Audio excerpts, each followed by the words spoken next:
I'm very happy to have this opportunity to give this talk in this very interesting symposium. Thank you very much, Rolf.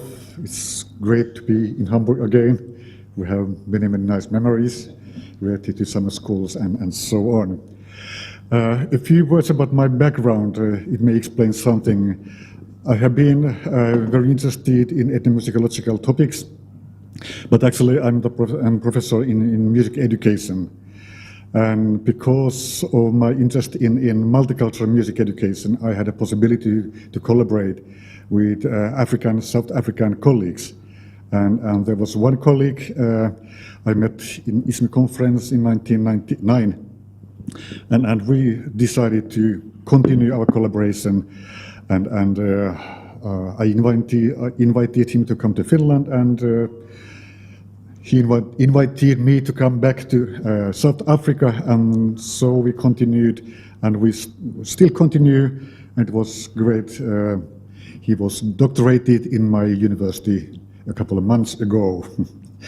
So we started in 1999, and I've been collecting quite interesting African music, especially from northern parts of South Africa, Limpopo, from Pedi people and from Venda people, but mostly from Pedi people. The reason I am going to speak about John Blacking collection and Venda people is that we made one field trip to Venda, 2009. And I understood that now we're working with the people John Blacking met when he was there. He lived about 2 years in from 1956 to 1958 in Venda. He was married with a Venda woman, and of course this helped a lot John Blacking to observe the behavior of Venda people, and he was especially interested in children music. The examples I have from John Blacking collection and my collection, it's not so much children music, but it's another type category of Venda music. The collection, John Blacking collection, is located in Australia. It's called James Galloway collection, and this is actually also related to music education. Galloway was ISCEA president, and they met each other, and John Blacking's widow decided that she would like to give all the data related to John Blacking to Galloway, who was the president of ISCEA International Society for Music Education. So this is the background of this project. About Venda people, they live over there. Tohojano is the city which is closest of villages I visited, and also John Blacking visited, and it's a very beautiful area, very green, nice mountains, just like Toscana, Italy, and you see there's some pictures of their cottages, and you know that fieldwork is quite demanding. We had to travel with that kind of car from Pretoria to Venda, about 400 kilometers. I must say that it was quite something.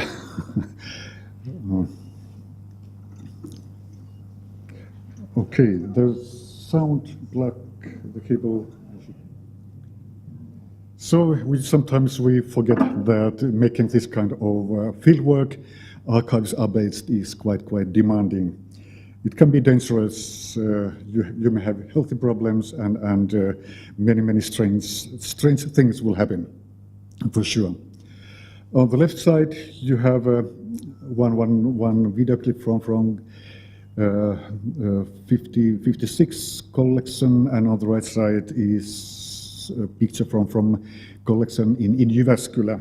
So my talk and my material data is based on these two things: the collection, the John Blacking collection, and the collection I have collected with my colleagues from Venda and from other parts of South Africa and Kenya, Botswana, and other parts of Africa. On the right side, you see the content of John Blacking collection, and on the right side, the general description of what kind of material we have. We have instruments, we have photos, we have interviews, we have videos, and so on from those countries. And the 5 first sections of John Blacking collections are somehow related to what I'm speaking today. Here you can see a few pictures of main instruments related to two very important dances, Chikona dance and Chigombela dance. And they have those ankle rattles, which they have a very, very important role from rhythmic point of view. And the pipes over there on the left corner down, this is a very, very special instrument, and you can find these kind of pipes in many, many other parts of Africa, not only South Africa, but in many, many parts. This could be quite an interesting topic to get better understanding why these kind of pipes are so often used. And then we have the drums and those 3 drums or 4 drums over there. From the photo is from my field trip, and then the drum in the middle is this is a video clip from John Blacking collection. And in this example, this is related to initiation rite, and girls are imitating a snake. This is a very famous snake dance. And down you will see the same drums, well, not exactly the same, but probably those drums existed at the time when John Blacking visited those same areas.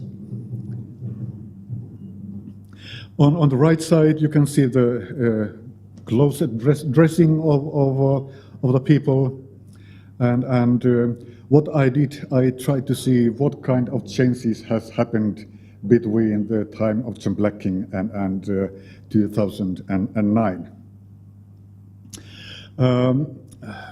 In Chikona, the main instrument is the flute or flutes of different sizes or length, and you can see there the names of those seven flutes and analysis of the pitches.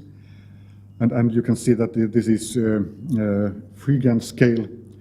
And what is quite interesting is that they very often they count or they organize the pitches from up to down. The scale doesn't start, as we often think, from the lowest tone.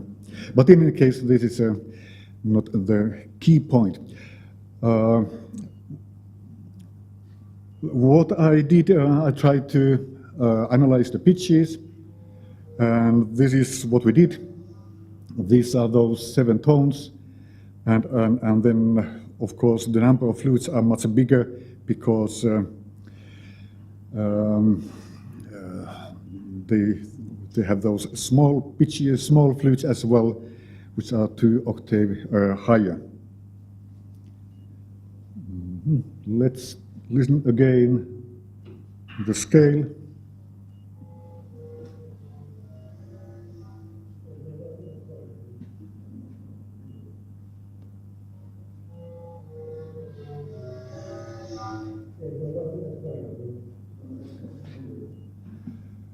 And another thing, what I did was that I tried to get the sound of the whole ensemble, and here you can see the whole ensemble playing, but not dancing.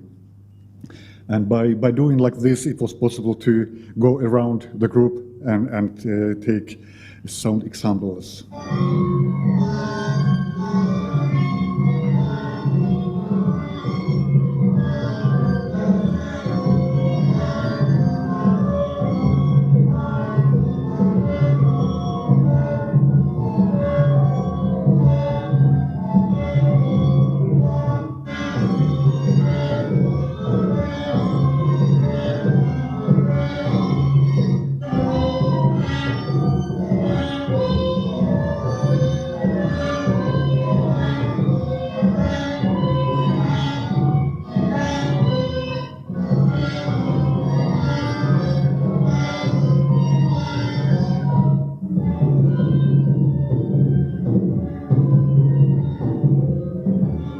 So the drummers in this dance are always women.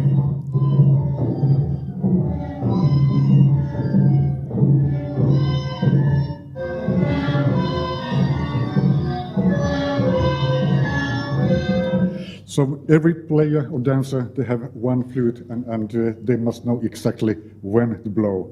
This is very nice education for children to understand the music. So this is the way I try to analyze the sound and to get the pitches. But it's very, very demanding task because when I more carefully analyze the pitches, the pipes are not tuned in a similar way. There can be one tuned to C sharp and the other one is actually a very high C. So they are not in very good tuning from our point of view. And I think that the very rich sound comes from this fact. The sound effect is really, really expressive. It's just like a big, very, very big cathedral organ playing. And it's really, really emotional when you be there inside the group or close to that group. Here I have a few examples from John Blacking collection, and let's listen one Chikona from Sakacha village. Oh, this is another one.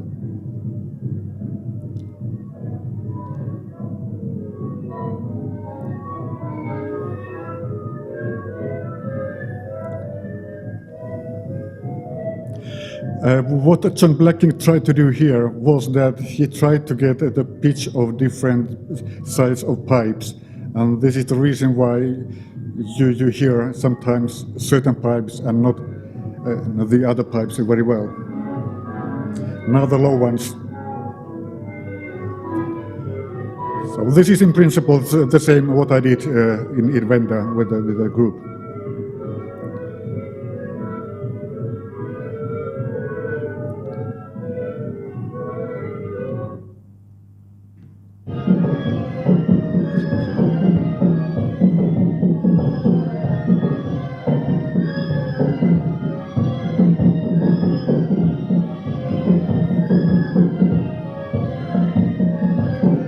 So this is a simple scale from up to down, and this is the melody from 1950-56.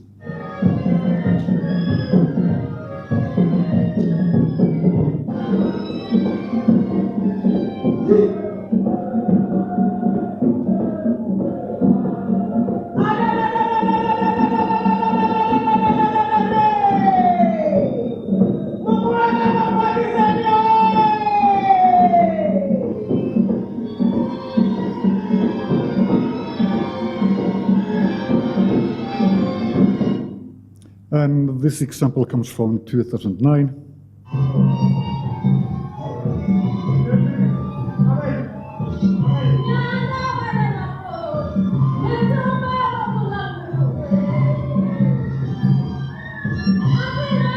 So what they play, it's actually a canon, and what the woman is singing there is the melody of the canon. But it's very difficult to understand that it's a canon because when all the pipes are playing together. And John Blacking has only one videotape with sound, and it's here. And this is a pity. Most of the videos are without sound.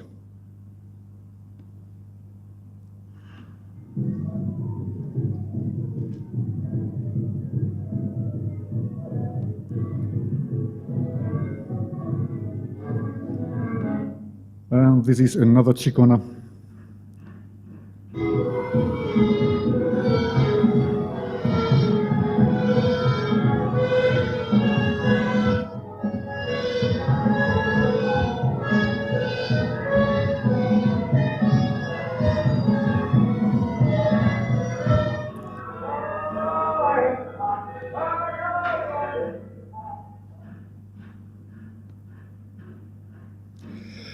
Okay, another very important dance is Chicombela. This is a dance for women, and actually I should go back to previous slide. I made countings of the tempo, and you can see that the very old or quite old 56 film, the tempo is about 94 beats per minute. And today, or 2009, it was 95, and in the other village, it was 94. So the tempo seems to be very, very similar, but of course, the number of samples I have, it's not big enough to say something more general. But this is quite easy to understand because it's about dancing, using your body, and there is a very natural way to dance those dances, and I think that this is the main reason. And also I make some quite rough analysis of the pitch, and the pitch of the pipes is about the same at that time and today.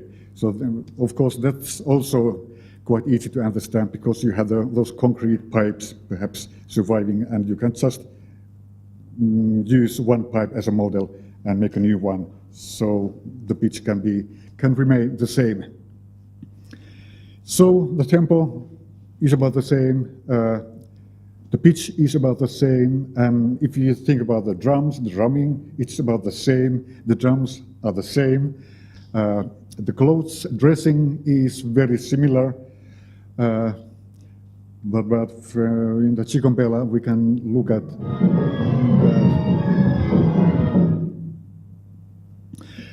there you can see a very old film about Chicombela, and here you can see again the drumming and the movements, and then we can see what happened in 2009.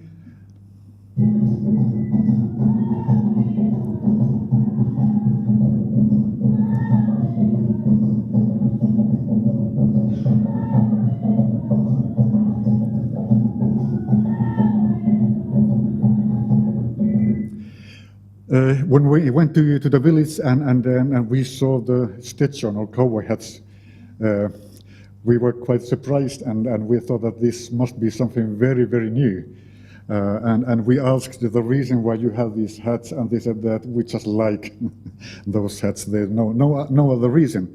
But I was quite surprised when I saw this old video, because this film, because they have those same black American Stetsons. Also over there. But all other clothes or dressing is actually almost exactly the same at that time and a couple of years ago.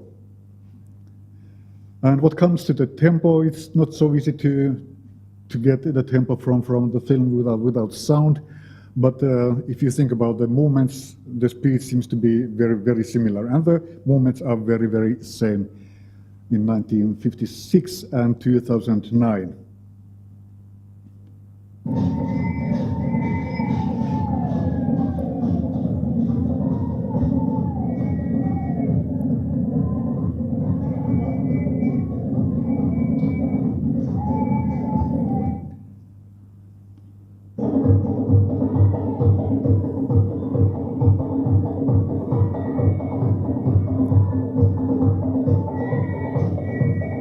So you can compare the speed of the dance Chicombela from these different videos.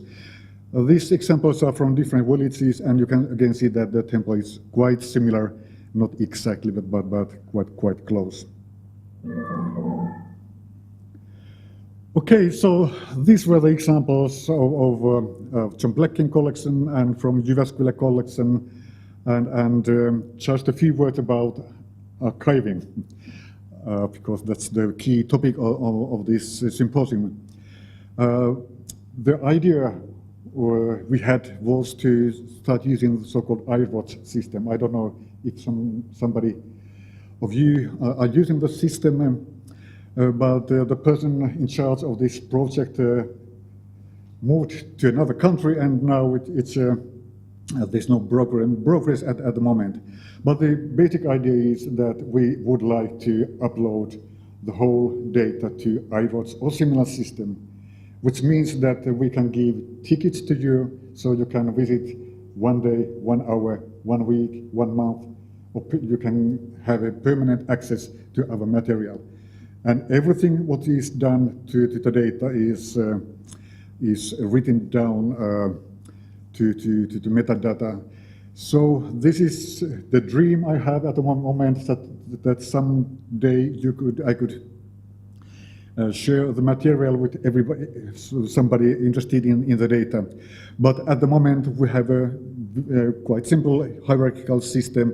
The whole African material can be seen there.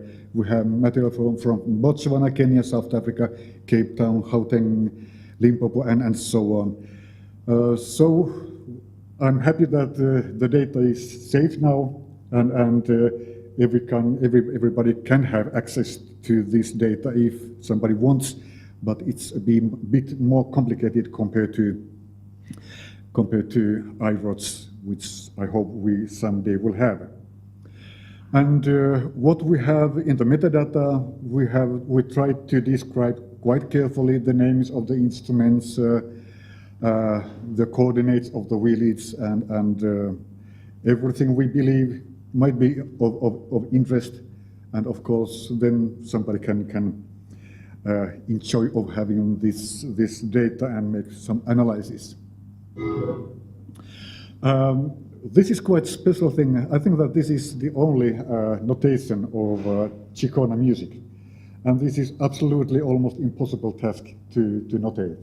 I was happy to have a student, very talented student. So after this notation, it's possible to analyze the rhythms and all details of Chicona dance.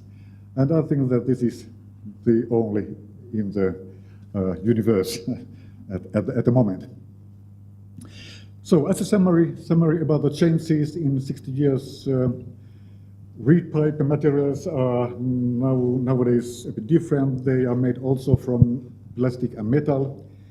But drums, they're the same. Singing, I don't know anything about the lyrics, but probably it's also pretty the same. Melodies, small changes, you can hear. Dance, no major changes. Tempo, no major changes. Pitch, no major changes. Dressing, no.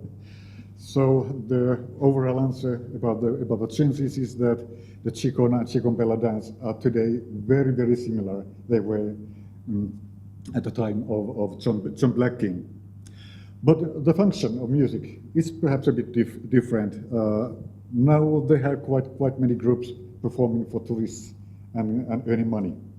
I think that could be something new for these Venda people.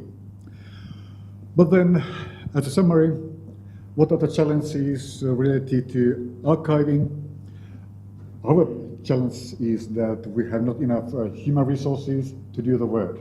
It's hard work to digitize the data. The size of the data is huge because we have digital videotapes, and our university administration people are not happy because we take almost all the computer space they have. Then the problem is how to categorize the material. Should these songs be stored permanently or just for a couple of years? And this is a very actual problem because there's a limitation of space, and we can't keep all the music there and videos there. And about local access, this is very important question. Speed of data transfer, it's totally too slow at the moment. If somebody would like to look at these videos from here, it's very, very slow. You can't do it in practice. So these are practical, technical questions should be solved. And what should we write down to the metadata about our expressions or our emotions or very technical things? This is also a topic of interest. So I think that this is it. I would like once again thank you very much for your attention, and I want to thank very much Venda people and PD people in Africa helping me to get this data. Thank you very much.